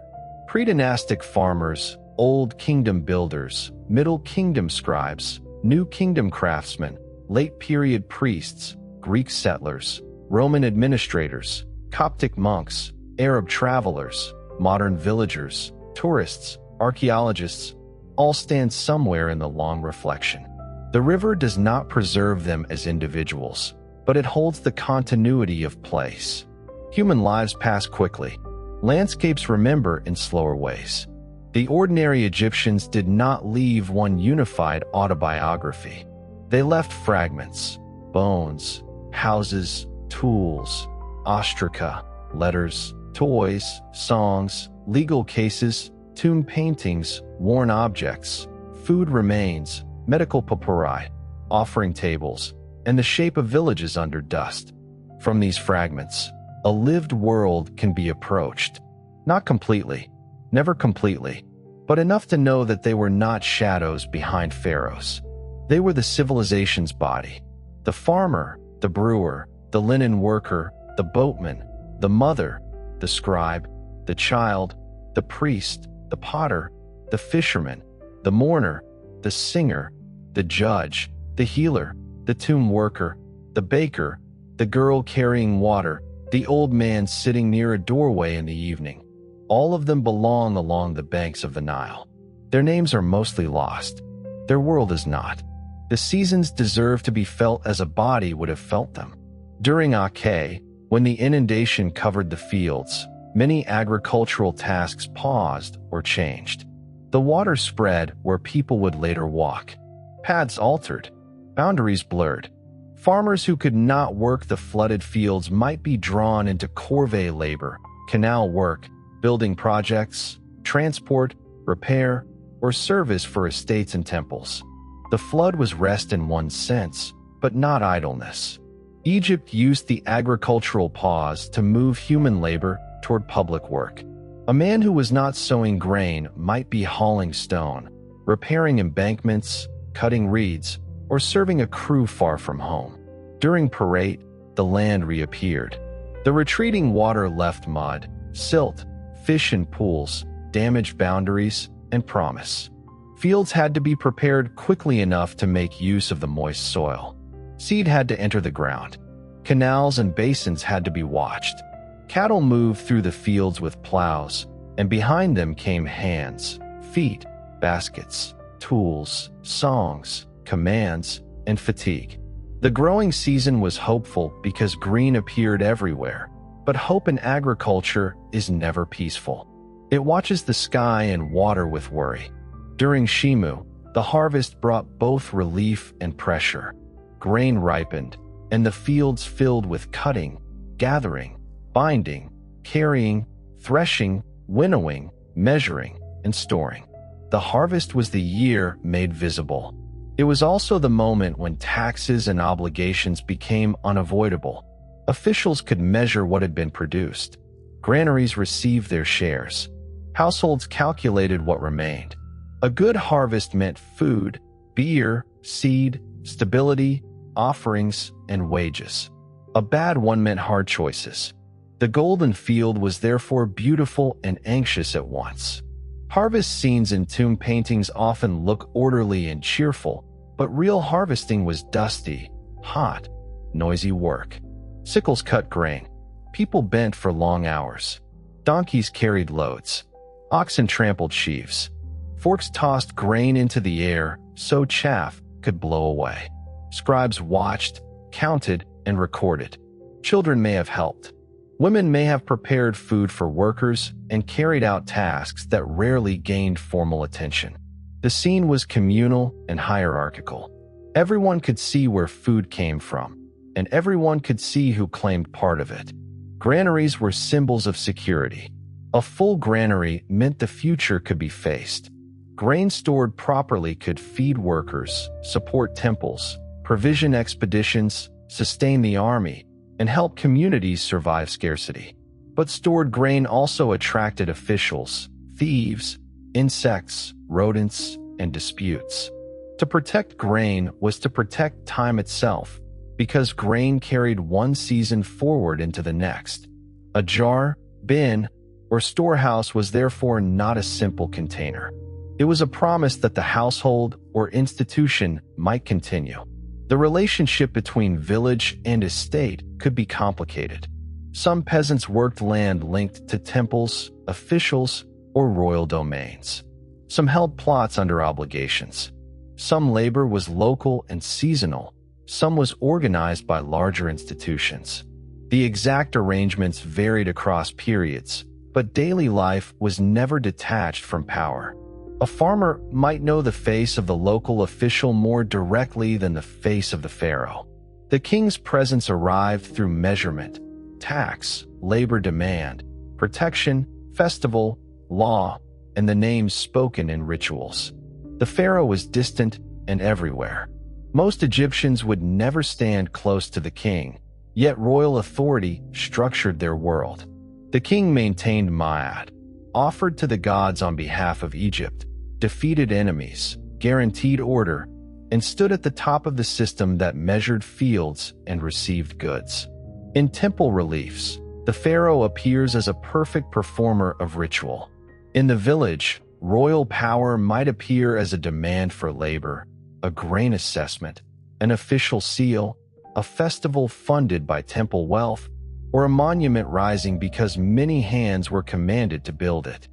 This distance did not make royal ideology meaningless.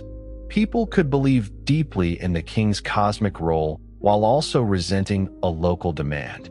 A person can honor the order of society and still be angry at the tax collector. Ancient life was full of such mixed feelings. The same state that made large irrigation, temple maintenance, and defense possible also took labor and produce. The same king who kept Ma'at could be experienced through burdens. Egypt endured partly because these tensions were managed well enough most of the time. Workshops added another rhythm to Egyptian life. In a pottery workshop, clay was selected, kneaded, shaped, dried, fired, stacked, and carried away. Pots were everywhere, in kitchens, storerooms, tombs, breweries, bakeries, temples, markets, and workshops. Most were ordinary and practical. Some were beautiful. A broken pot could become an ostrakon, a writing surface for a note, drawing, account, or school exercise. Even broken things stayed useful. This habit gives modern knowledge much of its warmth, because discarded fragments preserved casual words that expensive papyrus might not. In a weaving area, thread became cloth through repetitive skill. Spinning could be done while walking, talking, or sitting. Weaving required concentration and strength. Textile production was one of the great hidden economies of ancient life. Cloth clothed the living, paid obligations, wrapped gifts, furnished houses, served temples, and covered the dead. A bolt of linen was stored labor. It could be practical, sacred, luxurious, intimate, and economic all at once. In a carpenter's shop, wood mattered because good wood was limited. Egypt had native trees, but large high-quality timber often had to be imported, especially cedar from Lebanon for elite projects. This made wood precious. Furniture, boats, coffins, doors, tools, chests, and temple equipment all required careful use of material. A carpenter working with imported wood was handling distance made solid. The tree had grown beyond Egypt, crossed seas or roads, entered royal or temple networks, and finally become a coffin, shrine, or chair. Boat building was one of the essential crafts of Egypt. A boat could be small and made from papyrus bundles, or large and built from wooden planks with sophisticated joining. Boats carried everyday goods and sacred symbols. The solar bark carried cosmic meaning. The ferry carried practical necessity. Funeral boats carried the dead toward the west. Festival boats carried gods. Work boats carried stone. Fishing boats carried nets and men who knew the river's moods. The boat was so central that even the afterlife imagined movement by water. Quarrymen and miners worked in harsher landscapes. The desert was not empty to them. It had roads, wells, camps, guard posts, inscriptions, dangers, and stone. Expeditions to quarries or mines required planning. Food, water, donkeys, tools, overseers, scribes, protection, and return routes. Men sent into desert work might face heat, thirst, injury, and isolation. Yet from these places came the stones and metals that made temples shine and royal inscriptions endure. The polished surface of a monument begins in dust and labor. The same is true of gold. Egypt's association with gold was powerful, especially because Nubian and desert materials made it available to the state. Gold was called the flesh of the gods, a material that did not tarnish and seemed to carry the permanence of sunlight. But before gold became divine jewelry, it had to be mined, washed, melted, hammered, shaped, and guarded. Every glittering object hides a chain of workers whose bodies did not glitter. Luxury is often labor made invisible. City life differed from village life, but the boundary was not absolute. Memphis, Thebes, Amarna, Elephantine, Abydos, and other settlements had different characters. A capital or temple city gathered administrators, priests, craftsmen, soldiers, traders, servants, and foreigners in greater concentration. Streets could be narrow. Houses could be crowded. Workshops might cluster. Temples dominated space. Markets and storehouses were busier. News traveled faster. The great city offered opportunity and pressure together. Amarna, the short-lived capital of Akhenaten, gives a remarkable picture of planned urban life because it was built quickly and occupied for a relatively brief time.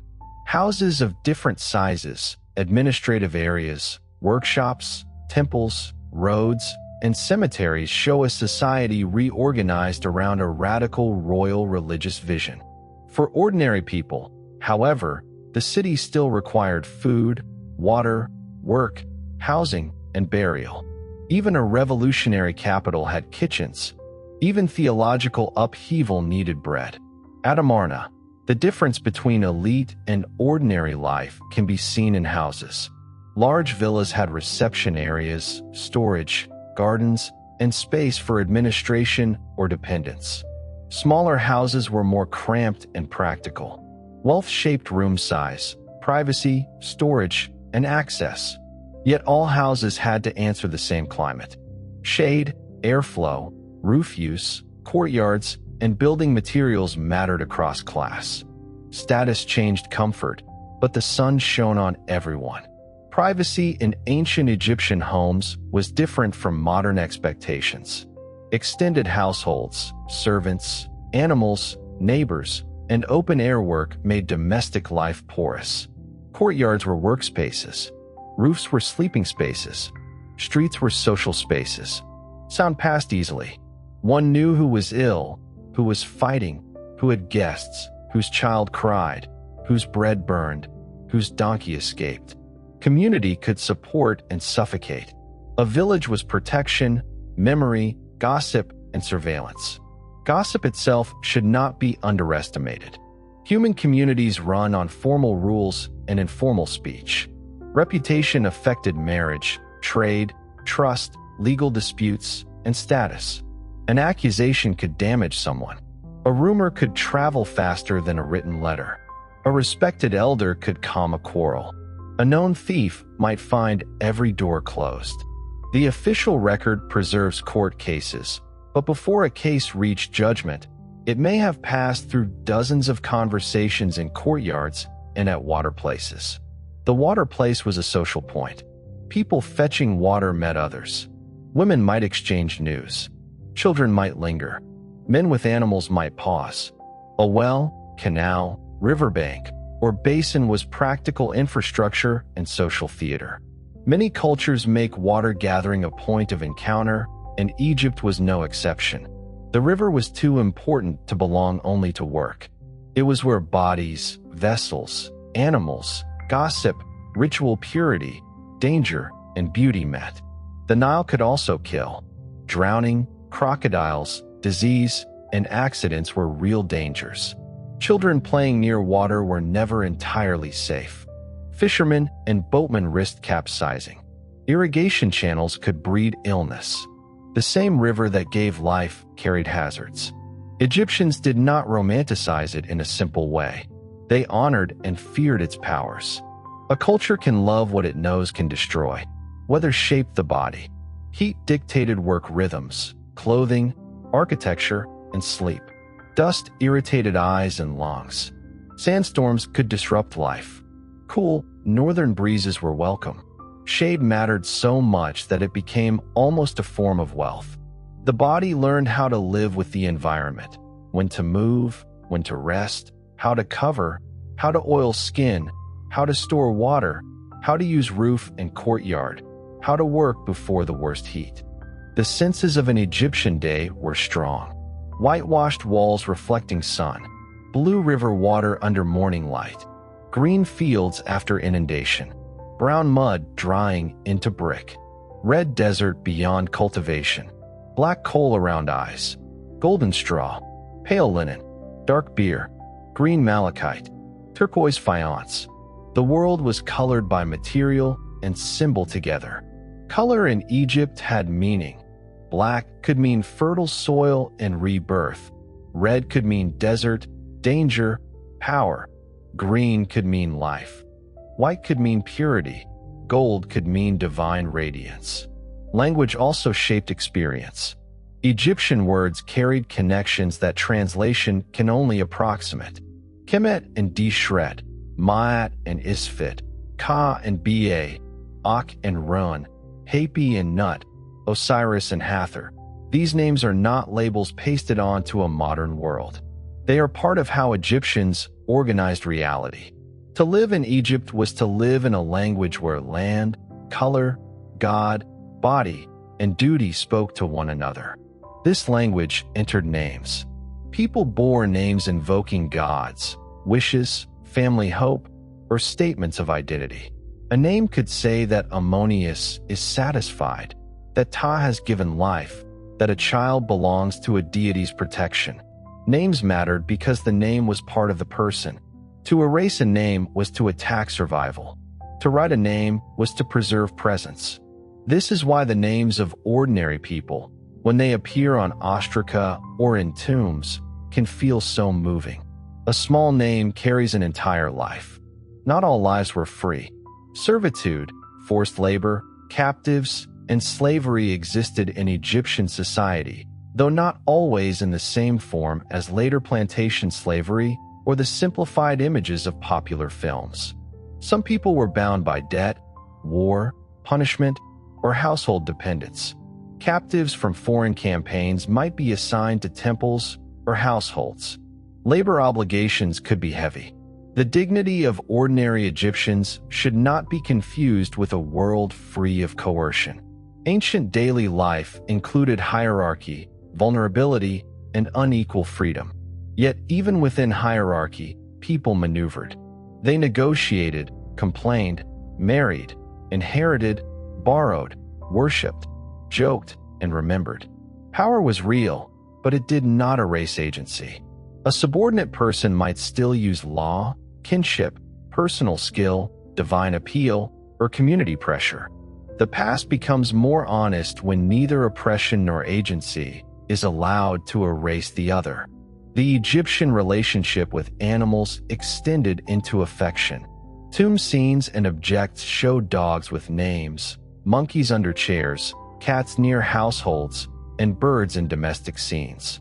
Some animals were companions, others were status markers, workers, or sacred beings. To name a dog is to admit attachment. A dog under a chair at a banquet makes the elite scene feel suddenly familiar. Across time, someone wanted the animal included. Cats became increasingly important in Egyptian homes and religion. They controlled pests, protected grain, and belonged to the sphere of domestic care. Their association with Batet connected them to protection, fertility, music, and joy. Later Egyptian cat devotion would become famous, sometimes exaggerated by outsiders. But the deep bond between household utility, affection, and sacred symbolism is real. A cat in a grain store can be both practical guardian and creature of divine resonance. The kitchen was chemistry, economy, and culture. Heat transformed grain into bread, dough into beer, raw vegetables into stews, meat into feast food, oils into flavor, and honey into sweetness. Cooking methods varied: boiling, baking, roasting, drying, salting, fermenting. Preservation mattered because heat could spoil food quickly. Salted fish, dried goods, stored grain, and sealed jars were ways of fighting time. Every kitchen was a small battle against decay. Food also marked status. The elite could enjoy more meat, wine, fine bread, imported goods, and elaborate banquets. Ordinary people lived more heavily on grain, vegetables, legumes, fish, and beer. But status was not only what one ate. It was when, how, with whom, from what vessel, under what roof, and with what ritual. A meal in a field, a meal in a worker's village, a temple feast, and a noble banquet all fed bodies but expressed different worlds. Offerings to the dead and gods often list abundance beyond ordinary reality. Oxen, fowl, bread, beer, alabaster, linen, incense, oil, and all good things. Such lists reveal desire. They name what people considered valuable, pure, and sustaining. The dead needed a perfected version of life's necessities. The gods received what humans also cherished. Offering was not a rejection of material life. It was material life raised into sacred exchange. The boundary between sacred and practical is one of the keys to Egypt. A loaf is food and offering. Linen is clothing and purity. Water is drink and libation. Oil is skincare and ritual substance. A boat is transport and cosmic image. A field is labor and afterlife paradise. A name is identity and survival. A house is shelter and ancestral place. Daily things were not less meaningful because they were ordinary. They were meaningful because they were ordinary. This is why the daily life of ancient Egypt can feel so complete. It is not a lesser version of history beneath the pharaohs. It is the world that made pharaohs possible and the world that gave Egyptian religion its emotional force. Royal ideology promised order because farmers knew disorder. Tombs promised food because hunger was real. Goddesses guarded childbirth because birth was dangerous. The afterlife promised fields because fields were hard and beloved. The river, at last, gathers every theme back to itself. It fed grain, carried boats, shaped seasons, inspired gods, threatened villages, sustained fish, reflected stars, divided living east from western cemeteries, connected towns, supplied papyrus, watered gardens, and gave Egypt its form. To follow daily life is to follow the Nile's work through human hands. The river does not bake bread, but without it there is no bread. The river does not write letters, but without the grain it sustains there is no scribal school. The river does not build temples, but temples rise from its economy. A person born beside it learned the river before learning explanations. Its smell, color, sound, and moods enter childhood. The first memory might be mud between toes, a boat passing, a bird lifting from reeds, a mother warning against deep water, a father returning from fields, a festival bark moving in splendor, or the taste of bread made from grain that grew because the flood had come rightly. This is how civilization enters the body, not as an idea, but as repeated experience. Ancient Egypt was therefore not only a civilization of death, as popular imagination sometimes suggests. It was a civilization intensely in love with life. Its funerary culture was elaborate because life was valued and continuation was desired. Tombs were filled with food, music, gardens, family, work, and beauty because those were the things people wanted preserved. The dead did not hope for emptiness. They hoped for the perfected return of what had made life good. This may be the gentlest correction one can make to the common image of Egypt. The pyramids are not only monuments to death. Tomb paintings are not only funerary decoration. Mummies are not only bodies. Behind all of them is a fierce attachment to living, to sunlight, fields, cool water, bread, beer, linen, music, scent, family, justice, names, and the daily renewal of the world. The ordinary day was never merely ordinary. It was the place where eternity began practicing. A quiet object from an Egyptian house can sometimes tell more than a royal boast. A worn broom made from plant fibers tells of swept courtyards and dust that returned every day. A cracked jar repaired with care tells of scarcity and thrift. A child's toy tells of hands that made time for play. A spindle whirl tells of thread moving through fingers through hours of domestic labor. A chipped bowl tells of meals eaten without ceremony and then washed for use again. These objects do not announce themselves as great, but they are intimate. They belong to repetition, and repetition is where life mostly happens. The same is true of footprints, tool marks, and fingerprints in mud brick. A brick could hold the impression of straw, a worker's hand, an animal's step, or a child's careless movement before the mud dried. Such traces are accidental, but they are among the tenderest survivals of antiquity. A person did not mean to speak to the future. He was making a wall. She was carrying wet clay. A child ran too close. A goat stepped where it should not. Then the sun hardened the moment, and time forgot to erase it. This is why ancient Egypt should not be imagined only in polished stone. Its real texture was rough, patched, reused, mended, smoked, sun-baked, worn, and handled. Sandals broke, jars cracked, linen frayed, roof beams warped, plaster flaked, canals silted, insects entered grain, children spilled things, animals chewed what they should not, tools were lost, neighbors borrowed and did not return. People complained because daily life creates endless small failures. The survival of order depended on the repair of those failures again and again. Repair was a civilization's quiet art. A canal repaired before it failed. A roof patched before rain. A sandal mended for another season.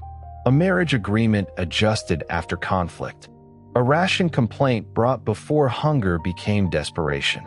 A ritual performed so the world did not drift into disorder. Egypt's grandeur can make it seem fixed, but in truth, it was maintained. Every society is an act of maintenance, and ancient Egypt lasted so long because countless people kept repairing the world around them. That maintenance was not always heroic. Often it was simply necessary. Someone woke tired and still ground grain. Someone feared illness and still carried water. Someone resented a superior and still delivered goods. Someone grieved and still harvested. Someone worried about a child and still baked. Someone was bored in school and still copied signs. Someone was old and still remembered the correct prayer. Civilization continued because people performed duties on days when they did not feel grand. The banks of the Nile were full of such days. Most left no monument, but without them, no monument would exist. The day along the Nile grows quiet. The fields darken first, then the paths, then the courtyards, then the river itself. Smoke from cooking fires thins into the evening air. Children are called indoors. Animals settle. Lamps are lit. Somewhere a woman finishes grinding grain for the next day. Somewhere a scribe cleans his pallet. Somewhere a fisherman pulls in a last net. Somewhere a mother touches an amulet near a sleeping child. Somewhere a man pours a small offering for the dead and speaks a name that must not be forgotten. The great monuments remain, but this is the Egypt that carried them. Not only kings and crowns, not only pyramids against the desert, not only armies, temples, and tombs.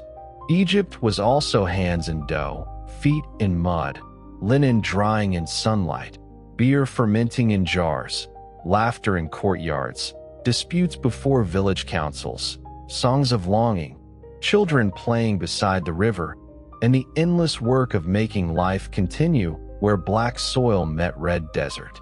The Nile is still there. The stars above it are the same stars that look down on farmers, scribes, brewers, boatmen, priestesses, children, lovers, mourners, and the dead. The river has changed, and Egypt has changed, but the old light still falls on the water. They are gone, but they were here. They woke before dawn. They worked under the sun. They loved, worried, laughed, prayed, argued, healed, mourned, hoped, and slept beside the river. And for thousands of years, the Nile carried the sound of their days northward to the sea. Sleep well. Good night.